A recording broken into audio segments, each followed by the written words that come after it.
Hello. Good afternoon, friends. Good to be back with you again. Today, let me welcome you to this uh, chat on Facebook Live. We are going to talk about Budget 2020. And while I extend a warm welcome to you, what I propose to do is to have some welcome remarks, some opening remarks, and that would be followed by Q&A, question and answers. And I'll be happy to take questions in Marathi, in English, in Hindi, any one of these three languages, and I will respond to those questions in the language in which they are asked. My own initial remarks would be in English, but based on your questions, I will answer in the relevant language that you prefer. Let me begin at the very outset. Let me explain to you what is the importance of a budget. Budget is not only a statement of account, it is also a statement of policy. It is in fact the most important document, policy document in a given financial year. It is always preceded. In our country, the budget these days comes out on is presented to the Parliament on February 1st, and it is preceded by publication of economic survey.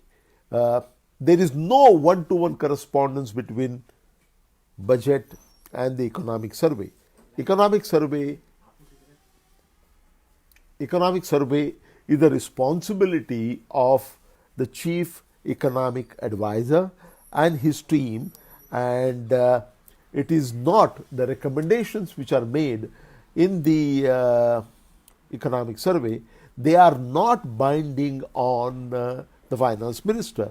What finance minister typically does is to combine the suggestions received, the recommendations received from wide strata of society, including economists and industrialists and different organizations, and the recommendation suggestions which are received from the economic survey team, and those are combined with the political sagacity to come out with a budget. And that is the typical procedure. That is how a budget comes out. The second thing that I want you to note at the very beginning, at the very outset, is that every budget has a very specific global and national context. What was the global context for this budget? Two or three things, very important. There has been global slowdown of economic growth everywhere. World economy has never seen such low growth for the last one decade.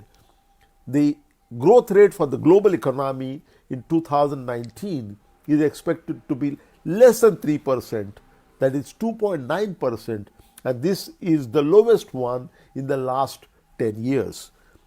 In addition to the global slowdown, there is another aspect. There are lots of global uncertainties, particularly caused by the US-China trade war, caused by the US and Iran geopolitical tensions, and also now recently with China and the coronavirus problem and its implications.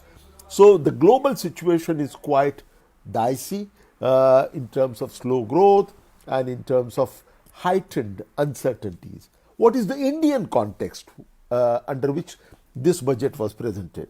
First thing to note is that there has been a major slowdown of Indian economy.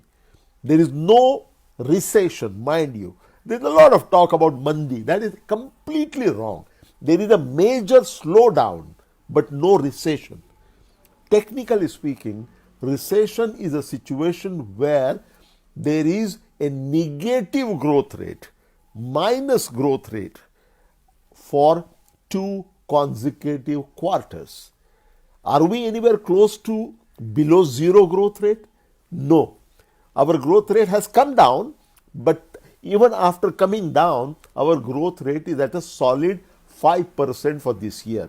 Now, this is certainly much less than our potential growth rate, but to talk about this in terms of a mandi or a depression or a recession is completely wrong. There has been, one has to concede that there has been a major slowdown in the growth. In fact, for the 6 consecutive quarters, the growth rate has come down, slowed down from 8% in the first quarter of 2018-19 to about 4.5% in the second quarter of the financial year 2019-20. And for the year as a whole, the growth rate is expected to be around 5%. And that would be the lowest growth rate, the slowest growth rate in India for last 11 years. And the next year, it is expected, the growth rate is expected to be between 6 to 6.5%.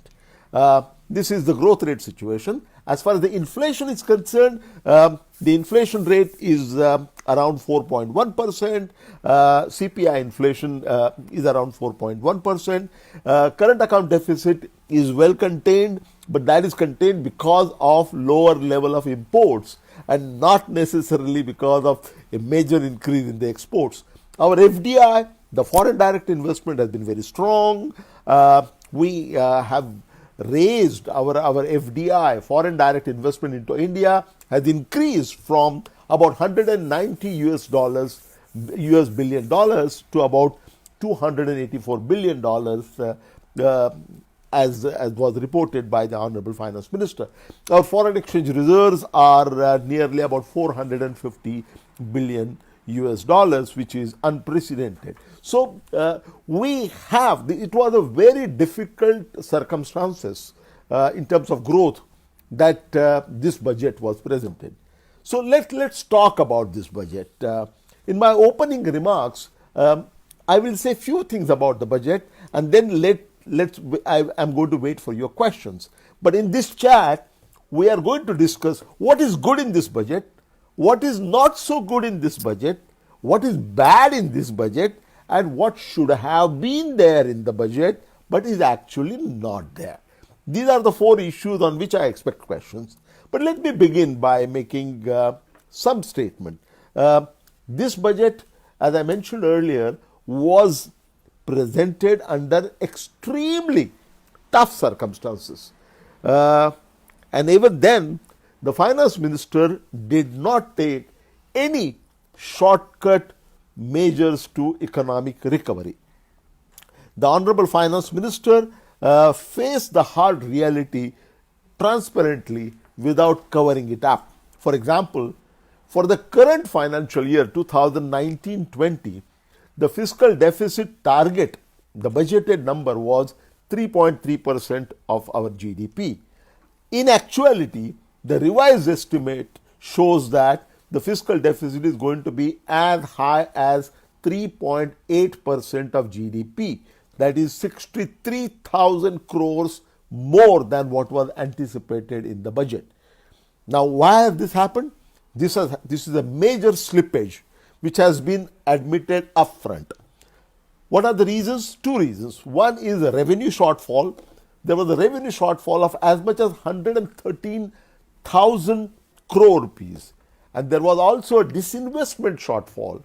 The target for disinvestment was 1,05,000 crores, and actually it turned out to be only 65,000 crore. So there was a shortfall of about 30,000 crores in the disinvestment plans, which means that there is a additional or larger fiscal deficit than budgeted for the current year to the tune of 63,000 crore, and it is going to be about 3.8%. Now, for the next year, that is the year for which the budget is presented, the financial year 2020-21, that is the financial year beginning April 1st, 2020. What is the budgeted number? The budgeted number, is going to be lower than the worst level that has been achieved now in the recent years, that is 3.8%. it is going to be about 3.5%. Now, this shows that the Honorable Finance Minister has made an attempt. She has refrained from taking any shortcut to economic recovery, to boosting recovery. She has taken a middle path, and she is attempting to put the fiscal house in order, trying to bring back the fiscal deficit from 3.8% in the current year to about 3.5% in the coming year. Now, how realistic is that? Yes and no. It is very difficult to say whether it is realistic or whether it is not realistic. For example, take the case of disinvestment target. As I mentioned before, there was a major shortfall of 30,000 crore rupees in the last year, current year's disinvestment plans. But now the new target for the next year is going to be a whopping 210,000 crore. Now, this is certainly highly over optimistic. However, now this is where the future fiscal deficit of 3.5% looks unrealistic. However, there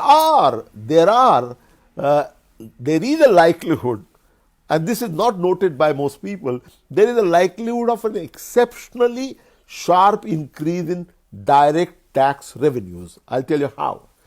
There is a mention in the budget speech about Vivad Se Vishwas scheme for the direct taxpayers. Right now, about, as admitted in the budget speech, 4,83,000 direct tax cases are pending in various appellate forums. And the provision made is that those who pay the amount of disputed taxes before end March 2020 will get a complete waiver of interest and penalty, and if they do that afterwards, they will have to pay some penalty. Now, please understand that this innocuous looking provision is actually very strong. There are lakhs and lakhs of cases pending about after demonetization. Remember, the people who were allowed to deposit up to 2.5 lakhs but deposited more, or it was discovered that they had hidden cash, etc. All those people, there are 4,83,000 cases of direct tax cases are pending in the appellates. Many of them are arising out of the demonetization and its aftermath. Now, one scheme which allows them, you pay the taxes and we will exempt you from the interest and penalty. This many people may find attractive. In fact, I expect lot of people, those who have evaded taxes in the past, will find this particularly interesting after coming out after demonetization. So, a very large amount of tax revenue may be expected in March 2020 or immediately after that. If it comes into the coffers after 1st April 2020, they may have to pay a small amount of penalty, but not much. This is the vague statement. But this innocuous provision is actually has the potential of bringing in very large amount of revenues, and that would make the fiscal deficit target of 3.5% in the next year quite feasible in that sense. But the rest we will have to see. Now, I would, after these opening remarks, let me open up this discussion for questions. And please feel frank to ask any questions. Not that I have all the answers, but I can make a sincere attempt to answer your questions. Please shoot, identify yourself and write down your question, and I can read it on my screen, and I'll pick and choose those questions and try to answer them as we go along. So please shoot your question. As I mentioned before, I will answer the questions in the same language in which they are asked. The choice is one of the three languages: English, Marathi, and Hindi. I cannot go beyond that. But whichever language you ask the question, I will try to respond to that in that language. So please shoot your question.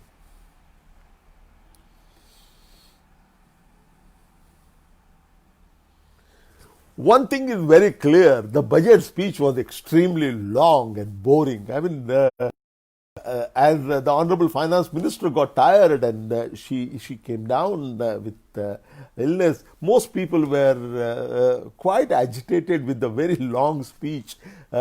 Usually the speeches are not this long, but that was it.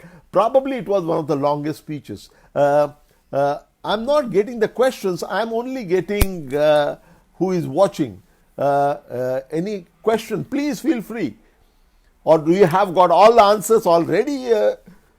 If you don't, please feel free to ask me any question. What is your take on health budget? This is a question that has come up. What is my take on the health budget? I think that we are lagging way behind as far as the health budget is concerned. We have started making efforts, but we are way behind. In fact, the most countries, including developing countries, have their health budget as a ratio of GDP of at least 2% or 2.5 or even 3%. India must be the only country among the big countries or among the entire developing countries where the health budget is little more than 1% of GDP. This has got to change, my friend. This has got to change. It is changing, but it needs to change even more. Even a few years back, there was a target said that we will raise our health budget to about 2% of GDP. We are still far away from that. The second question that I'm getting here, Prabhakar Gaikwad has asked a question. I will come to that. But there is a question from Kazim, I believe, which says, what is my take on education budget and expenses being cut? Again, same story here. In India, way back in 1966, Kothari Commission appointed had given a recommendation. That was the most influential commission that had given a recommendation that of the aggregate public expenditure, 6% of the budget must be spent on education. Now, from 1966 to 2020, we have never been able to go anywhere near 6%. Of late, we are little bit more than 4%. So what has happened is, invariably, although our leaders, and I talk about all the leaders of all parties, they beat their chest and talk about importance of education, but when it comes to spending money on education, they have been holding back, and we have rarely, if ever, spent the money which is required as government. And this includes central government, state governments, all times. Now there is a big change. The new education policy is round the corner. It is expected that it says that in the next few years, over a medium term, next 10 years or 15 years, we will try to achieve the target of 6% of GDP. But that is the order of the day, simply because if we see, we are going through something called demographic dividend, which is a great thing to happen. And we talk about that again and again. India has a great, we have very large number of young and growing population. Other countries, particularly the developed countries, have large and growing old population, and we have large and growing young population. As the Prime Minister and others have been saying again and again, by the year 2030, it was stated in the budget, rightly so, by 2030, India will have the largest pool of young people. Now, as the ratio of the earning population will be largest. In that sense, we need a huge investment in education, skill development and health. If we do not make sufficient investment in education, health, and skill development, the so-called demographic dividend, which is fortuitously available to us, will be squandered away, and in which case what will happen is that we will be creating hands that don't work, but we'll be adding lots of mouths to feed, but not the hands that can work. If that happens, it would be a demographic disaster, and it is really up to us to harness this demographic dividend to make the India country that is superpower in every sense of the term. So what we need to do is to harness this demographic dividend, and the only way we can harness this demographic dividend is to make huge investment in education, skill development, and health sector. There is a question by Murli Paraki: will India reach 5 trillion millions economy till 2024 on this GDP rate? At this GDP rate, we certainly will not. However, this budget does not make big attempt, does not take, as I mentioned earlier, it does not take any shortcut towards growth, but it makes lot of measures have been taken to boost investment so as to achieve higher growth, which is more sustainable. Rather than a quick fix, this budget has opted for measures which will bring about a sustained growth which will be durable over a period of time. And if that happens, if this is properly implemented over a medium term, I think our growth rate will certainly accelerate. Already there are some green shoots. Already there is a realization that we have already hit the rock bottom, and from here we can only go up. So the growth rate has hit the rock bottom. It is going to increase, and as it accelerates, it is possible, maybe instead of 5 years, it will take 6 years or 7 years, but achieving the target of $5 trillion is certainly well within our reach. It is not insurmountable. It is possible with the right kind of public policy and the capability of Indian people. Techchan Sonawale has asked question: do you think defense allocation is very marginal as compared to the budget estimates and revised estimates of 2019-20?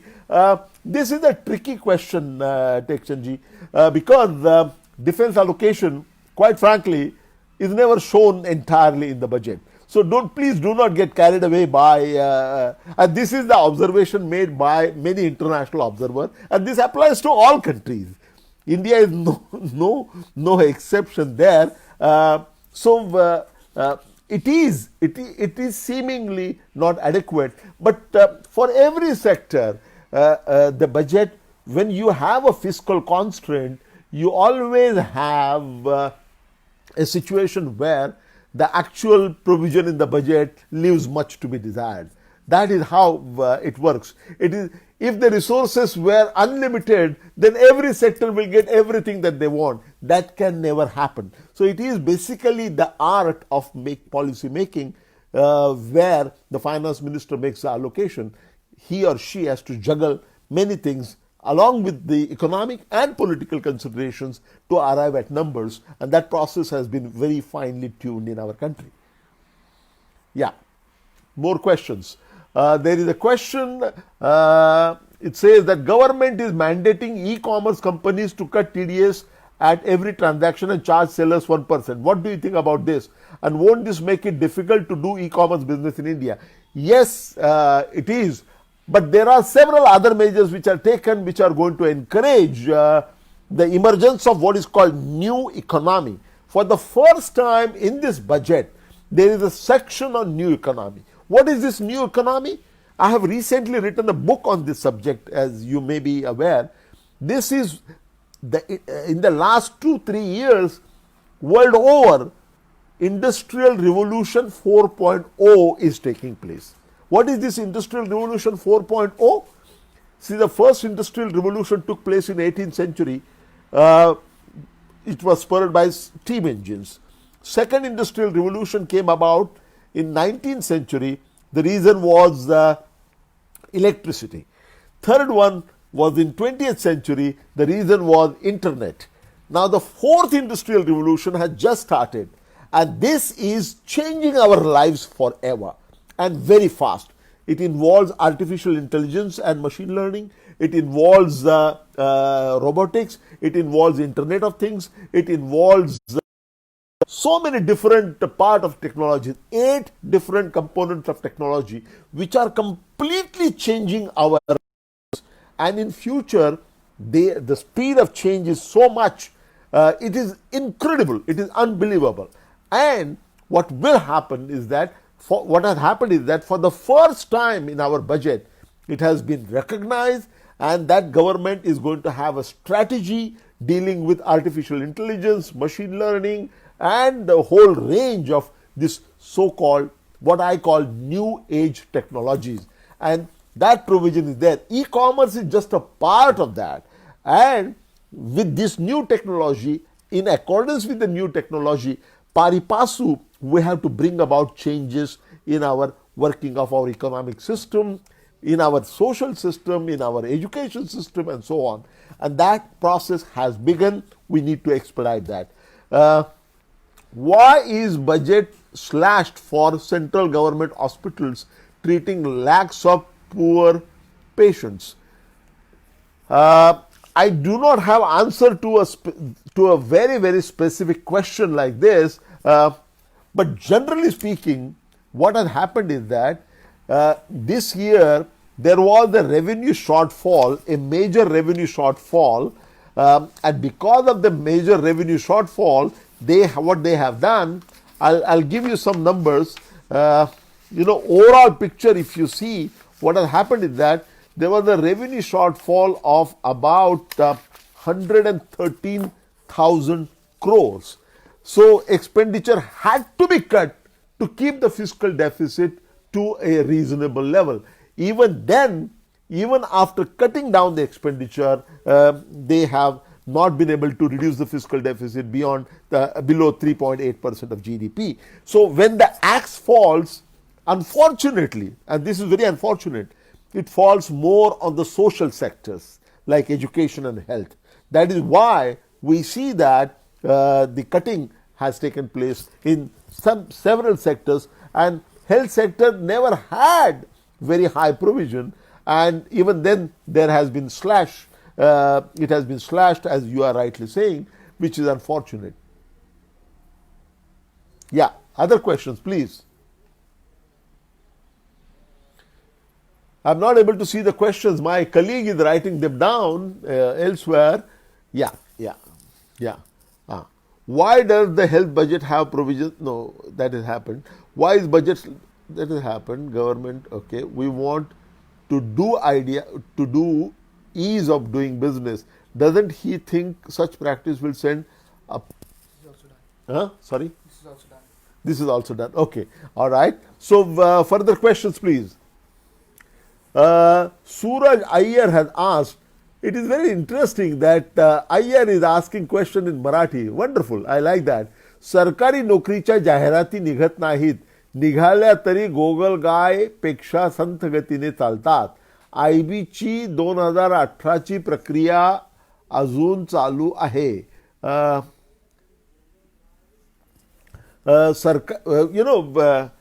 The job creation is really a very major issue, particularly in the government sector, and people are losing jobs. The numbers are, not confirmed.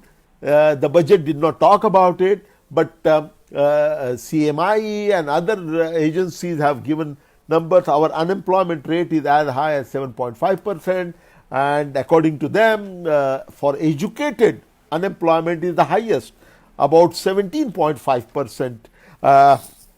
Urban unemployment is more than even rural unemployment. So unemployment rate is increasing. This is a major challenge, and that is where I think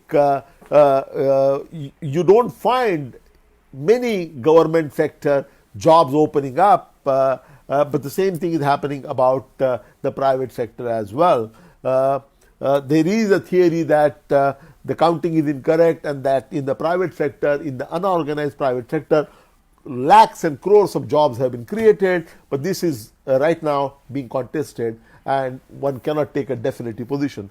What is your take on sale of LIC? How will it impact the insurance sector of our economy? This is a question by Manju Vaidyanathan. Excellent question. This is one great idea that has come out in this budget. There are not, this budget has so many ideas and so long, and so boring that many good ideas really got overshadowed. This one is a great idea in my opinion, and non-linear thinking. So until now everybody thought that there was no alternative to LIC, but that there are alternatives to LIC. In Marathi they used to say Ayurvimala Paryaya Nahi. That has changed, and Ayurvimala Paryaya Hai. And now what will happen is that LIC will be part privatized. We are not talking about entire privatization, we are talking about part privatization. I think it will make LIC more professional, and it will in fact give a big boost to capital market, I think. More questions?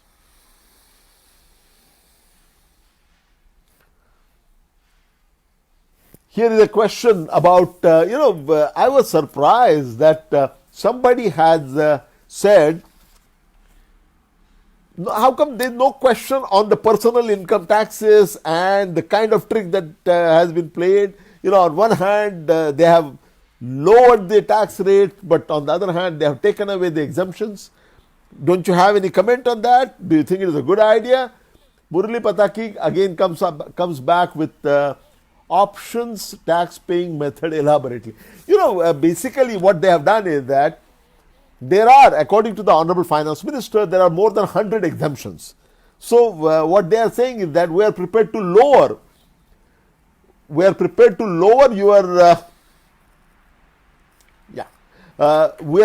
to lower the taxes. The slabs would be lowered, but you have a choice. Either you take the lower taxes according to the new scale and give up your exemptions, or if you want to stick to your exemptions, then you will have to pay the taxes at the old rate. So you can't eat the cake and have it too. Now this is the catch. Now depending on whether an individual has been using all the exemptions, or to the extent the exemptions are being used, he or she will have to reconsider, balance these things. If you are not using any exemptions at all, then you better be straight away using the new scale, which is a lower one, and it will give you tax advantage. But if you are using exemptions in big way, then you will have to calculate and decide. So this will give a good job to the taxation advisor, financial advisors, not more. I don't think this is a good idea at all. Frankly speaking, I'm going to be very frank here. I think the Honorable Finance Minister should have let it go. Let the fiscal deficit rise. There is no compelling reason to bring it down to 3.5%. Why? Temporarily. Over the medium term, discipline is a must. Then there is no doubt about it. But when the circumstances are exceptional, you should have a direct hit on the growth restraining factors. This slowdown has been rooted in lower efficient. It has been rooted in deficiency of demand. There has been a demand depression, and you want to come out of that, you must give money in the hands of people, purchasing power in the hands of people. One good way of doing that would have been giving them a major tax cut without taking away the exemptions that they enjoy. So in fact, what would have been the rates if I wanted to? If I were the finance minister, I would have done this. First, standard deduction, I would have raised it from 50,000 at present 1 lakh. What the FM has done is that she has taken away the standard deduction. Second, minimum exemption limit. I would have raised it from 2.5 lakhs to 5 lakhs. She has not made any change. The minimum exemption limit remains at 2.5. Then the slabs, I would have preferred 5 to 10 lakhs, 10% tax at 5 to 10 lakhs, 20% tax 10 lakhs to 20 lakhs, 30% tax 20 lakhs to 2 crore, and 35% tax above income of 2 crore. That would have been my preferred schedule, and I would have retained all the exemptions, and I would have liked to reintroduce tax exemption for subscription to infrastructure bonds.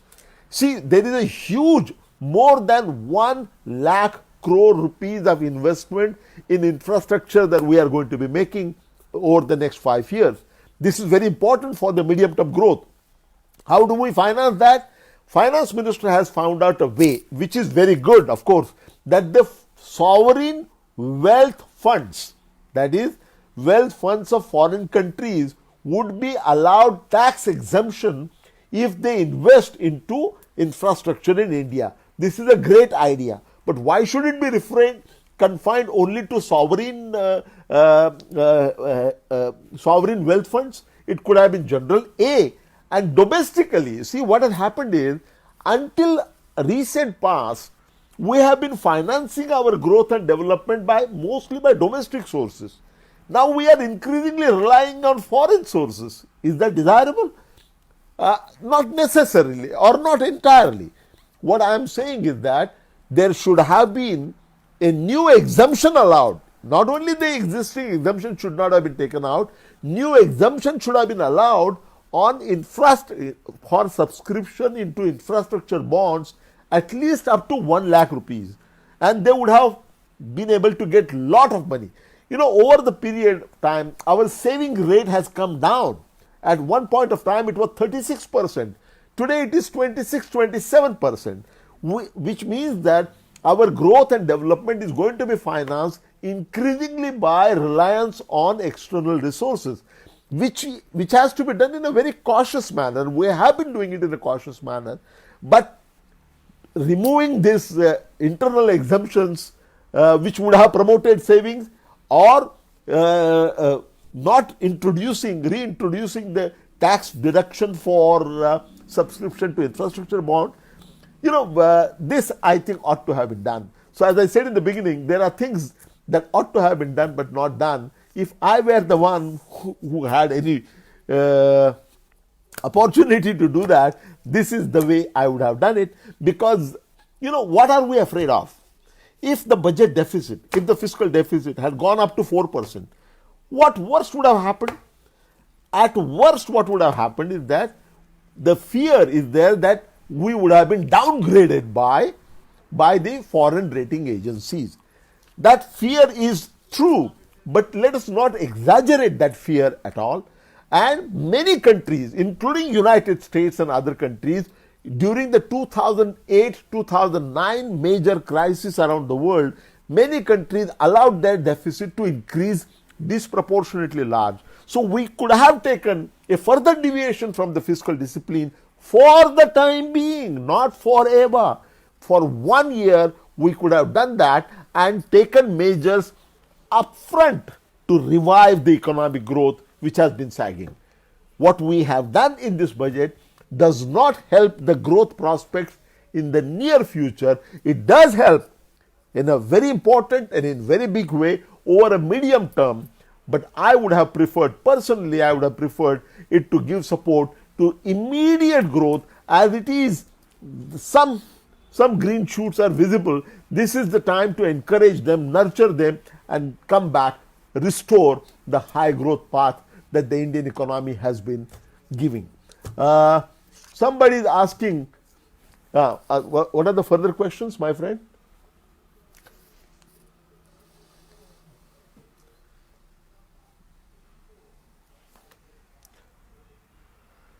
Where do you think budget stands vis-a-vis job creation and reviving the economy? I just now explained it doesn't stand, it does not mean immediate recovery, nor but it takes a clear stand that what we want is not a quick fix on recovery, but what we want is a durable, sustainable growth for which investment in infrastructure is the solution, which is what is being attempted.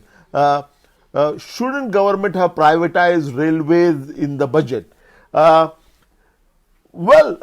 They are doing that. In fact, there is a mention in the budget. We are not talking about wholesale privatization, but some tracks, some stations are being privatized, and there is a statement to that effect in the budget, but the details are not clear. You know, one problem with this budget is that it's not only long and boring, you know, on some smaller or lesser important issues, it is very elaborate. And on some very important issues, it is unnecessarily short. For example, there is hardly anything in the financial sector, which is the crying need of the country now. And there is no new recapitalization, further capitalization of banks, PSBs as is required. We have only reiterated what we have done in the past. No new big measure about the shadow banking, that is NBFCs, non-bank finance companies. They are saying that we will come up with a mechanism to get over the problem, but nothing concrete is there. Only hopes have been raised. I think financial sector, the PSBs and the shadow banks, that is the NBFCs, needed, you know, there is an acute financial crunch which is going on, credit crunch which is going on. There a little bit of easing has taken place, but we have a long way to go, and we need very strong reform measures, which has been recognized in the budget, but I don't see any concrete plan of action, which I would have really liked to see. Yeah, further questions?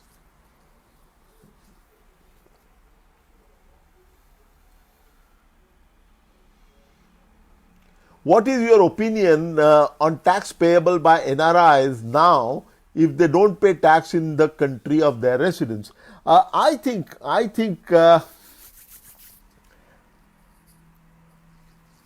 depends on the, I'm not an expert on that, but there is a double avoidance of double taxation treaties that India has with many countries. So depending on country that you have, you don't have to pay tax twice. You have to pay only once.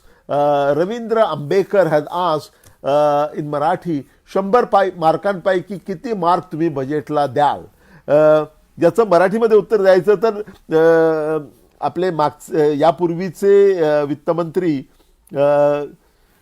Chidambaram यांनी असं म्हटलेलं आहे. त्यांना विचारलं होतं की 10 पैकी किती गुण त्यांना तुम्ही देणार, वित्तमंत्र्यांना, नवीन वित्तमंत्र्यांना तुम्ही देणार. त्याच्यावरती त्यांचं उत्तर असं होतं की 0 आणि 1 यापैकी कुठलाही आकडा तुम्ही निवडा. मला असं वाटतं की ते चुकीचं आहे, आणि मला असं वाटतं की असेसमेंट करणारी एजन्सीज आपल्याला बदलावी लागेल, कारण हे बजेट इतकं वाईट आहे असं मला मुळीच वाटत नाही. या बजेटमध्ये खूप चांगल्या काही गोष्टी आहेत, काही गोष्टी आणखी सुधारणा करता आली असती अशा आहेत, आणि काही गोष्टी मुद्दाम आणखी आवर्जून करायची गरज होती, त्या केल्या असता तर उत्तम झालं असतं.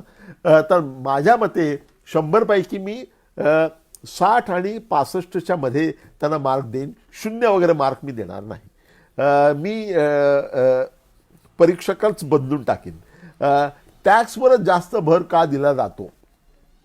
नाही, टॅक्सवरती भर दिला जातो याचं कारण मुळातून गव्हर्नमेंटला खर्च करण्यासाठी उत्पन्नाचे 2च सोर्स असतात.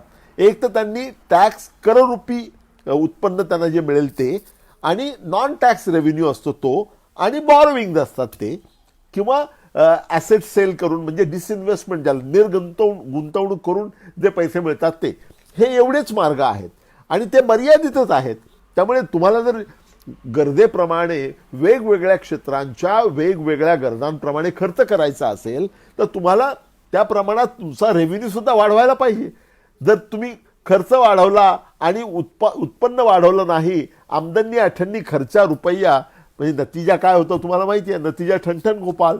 तसं होऊ नये असं तुम्हाला वाटत असेल तर तुम्हाला एक्सपेंडिचर वाढवण्याबरोबरच रेव्हेन्यू सुद्धा वाढवणं गरजेचं आहे. त्यासाठी टॅक्सचं टॅक्सेशनचं टॅक्स रेव्हेन्यू वाढवण्याची नितांत आवश्यकता आहे. आपल्या देशामध्ये टॅक्स GDP रेशिओ जो आहे, म्हणजे आपल्या देशाच्या राष्ट्रीय उत्पन्नाच्या जेवढ्या प्रमाणावर आपण टॅक्स गोळा करतो ते प्रमाण जगाच्या तुलनेमध्ये अत्यंत कमी आहे.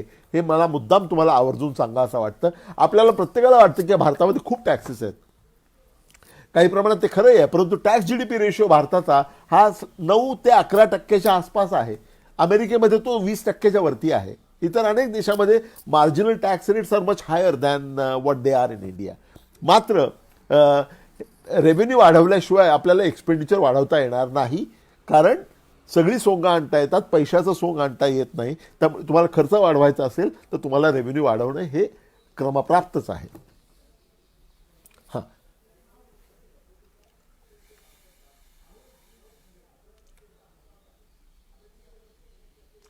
हा प्रश्न झालेला आहे. What is your take on budget allocation for education, ते झालेलं आहे. मराठीमध्ये मी हा प्रश्न घेऊ शकतो. कोणीतरी विचारलेला आहे की मराठीमध्ये तुम्ही विचारू शकता का. प्रश्न तुम्ही अवश्य विचारू शकता मराठीमध्ये. मराठी, हिंदी किंवा इंग्रजीमध्ये तुम्ही प्रश्न विचारू शकता आणि मी त्या भाषेमध्येच तुम्हाला उत्तर देईन. Nilesh Mandole is saying FM is very optimistic about 10% growth in GDP. Do you think it is possible? Absolutely wrong. Most people in the parliament also got it wrong. She was not talking about 10% GDP growth. Let me repeat. The Honorable Finance Minister was not talking about 10% growth in GDP. Please note, what she was doing, I think it was unfortunate, but what she was doing was talking about nominal GDP growth as opposed to real GDP growth. या दोन्हीमध्ये फरक काय असतो? Nominal GDP growth मध्ये इन्फ्लेशनचा अंतर्भाव केलेला असतो. त्या उलट रिअल GDP मध्ये किमती कायम ठेवून, at constant prices, what is the increase in GDP? That gives you real GDP growth. So whenever they talk about GDP growth, they always talk about real GDP growth, which is adjusted for inflation. Whereas when you talk about nominal GDP growth, you are talking about increase in both, increase in production and increase in prices. You don't know which is which. So I suspect that she wanted to use the double digit number. That is why she said nominal growth rate next year is going to be 10%. Everybody in the house was shocked and they started yelling and making all kinds of sounds. What is this? 10%? What are you talking about? Everybody is saying growth rate is coming down. What she meant, I will tell you. She meant 6 to 6.5% real GDP growth and 3.5 to 4% inflation. Combination of these two will lead to 10% nominal GDP growth. That is the answer. So the growth rate is not 10%. Growth rate today is 5% real GDP terms, and it is expected to be 6 to 6.5% in the next year. 10% is ruled out. At the highest growth rate India has ever had is in 2008. 2007-8, we reached the pinnacle of 9.3%. The only country which has achieved more than 10% growth rate once upon a time is China, which is no longer growing more than 10%.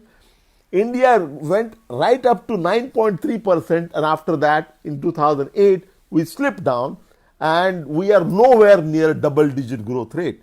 If we reach a double digit growth rate, doubling the GDP level will take only 7 years. At this rate, achieving $5 trillion economy would happen in 3 years instead of 5 years. But that's not what we are talking about. So it was misleading on part of the Honorable Finance Minister to say 10% nominal GDP growth rate. Most people did not understand the difference between nominal and real GDP, and therefore they were confused and they reacted in a bad sort of way. So please understand that the logic behind that is 6 to 6.5% real GDP growth and 3.5 to 4% of inflation. That's the combination which gives rise to 10% GDP growth, nominal GDP growth rate. What does the budget offer to empower women?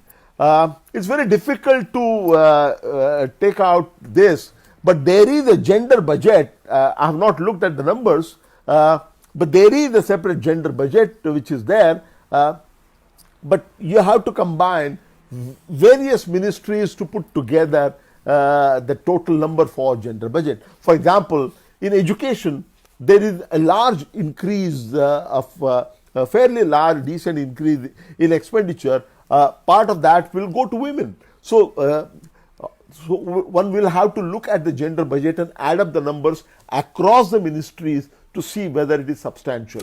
But I believe it is quite significant, if not substantial. CA Yogesh Satpute rightly explained the catch in the nominal GDP at 10%. Thank you, Yogesh ji. Ravindra Ambekar, trade war and डम्पिंगमुळे महागाई कंट्रोलमध्ये आहे, या सरकारचं credit काय?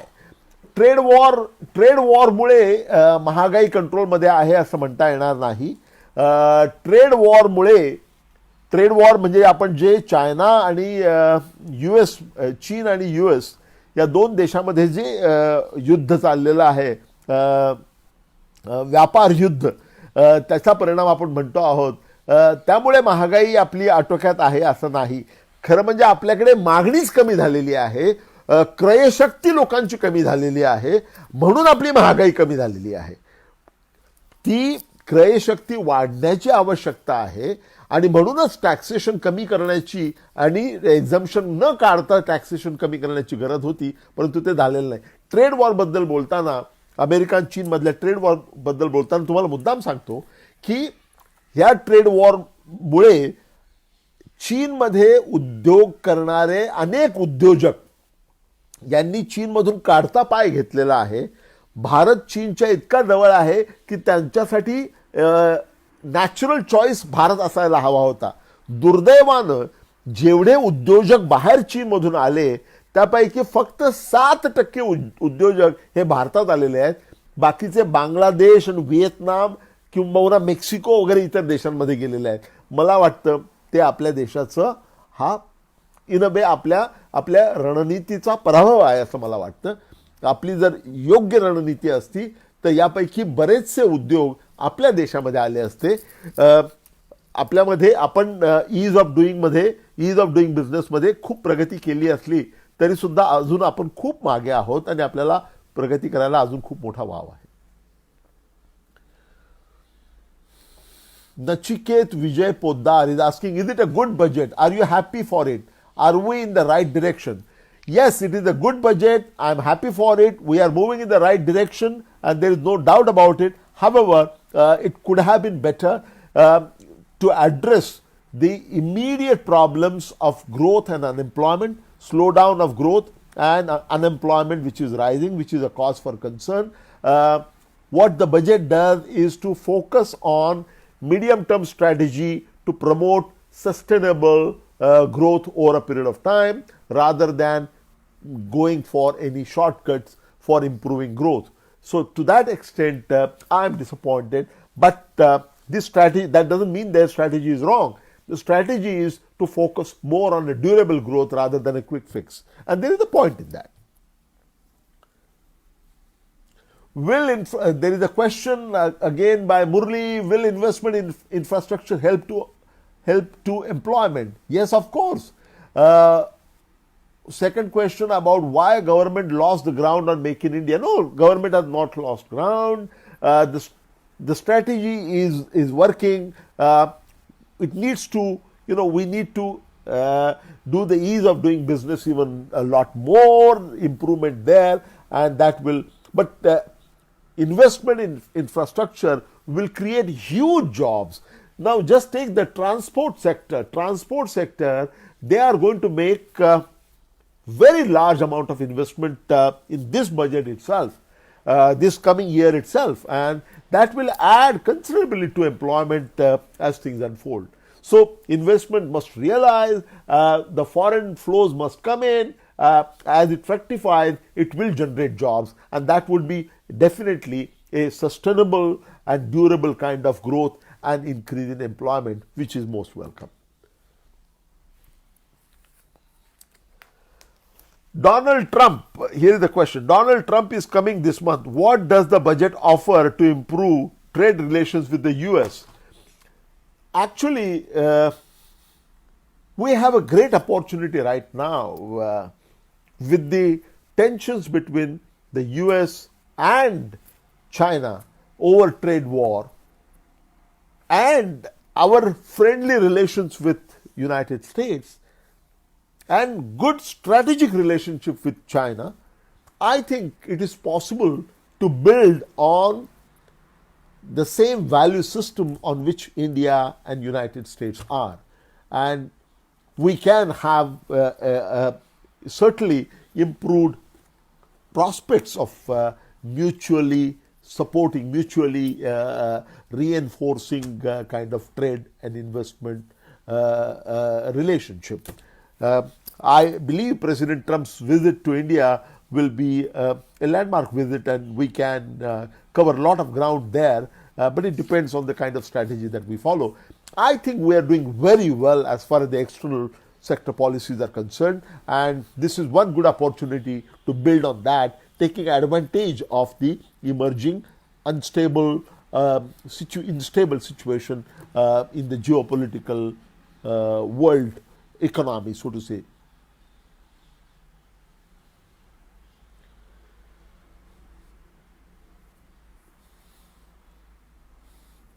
Ravindra Ambekar is asking, do you think whole budget is based on the assumption of no slowdown, manipulated figures and NSSO and other credit rating? Okay, all right. No, I don't think this is based on not recognizing the situation. But typically, if you see all the budgets so far, every budget typically begins by giving a perspective on what is the global situation, what is the global context, what is the Indian context, and then talks about the measures to be taken in the proposed budget. Last 2 years, I have seen that does not happen at all. The finance minister straight away goes into the budget proposals, which is good and bad. She may be saying that, well, it is covered in the economic survey, why should I cover it again here? But I would have preferred, I'm a more conventional man, over a period of time, the perspective has to be given. Recognition is most important. There are times when you feel that the finance minister is not recognizing. For example, there is only one paragraph on the macroeconomic situation. What does it talk about? It talks about the growth rate of India over the period. It talks about what was the growth rate average in 50s, 60s, in 80s, and then from 2014 to 2019. Why? Why don't you talk about the latest slowdown? That's not mentioned at all. She talks about the overall growth rate of 7.4% average over this period. This is not facing the reality. She could have talked about, yes, there is a slowdown, yes, because she admitted the shortfall in the tax revenue. Less buoyancy, she said. Yes, that's correct. So as she faced the reality there, she could have faced the reality here. I mean, why was the slowdown not talked about? Why was unemployment problem not talked about? I think it would have been better to talk about it and then give the strategy about how we are going to address the situation. That I would have preferred, but it's her style and we have to accept it. But I'm not saying that anything was done to purposely hide anything. Everything eventually comes out. So there's no question of hiding, but time to time you obfuscate things by talking about nominal GDP growth rate of 10% instead of real GDP growth of less than 6 to 6.5%. That is the difference. Yeah, I think we need to wind up. Any last question? Any last bit of question? We are about to close down, so any final question you have, please feel free. I may or may not have answered all your questions. For some problem, all questions were not coming on the screen. A colleague of mine sitting here was writing them down from elsewhere and showing it to me. So in that process, it is possible that I may not have answered all the questions. I may not have answered all the questions. So feel free to send me a message on Facebook or by email, or follow me and ask me questions there, and to the extent possible, I will do my best to answer them. So with this, I thank you all for asking very good questions. If at all I have not been able to answer those questions, so be it, because unless you have questions, you will not try to find answers, and I bet you will try to find the answers for the questions that you have. And I also assure you that I can help you every which way that I can whenever you raise the questions.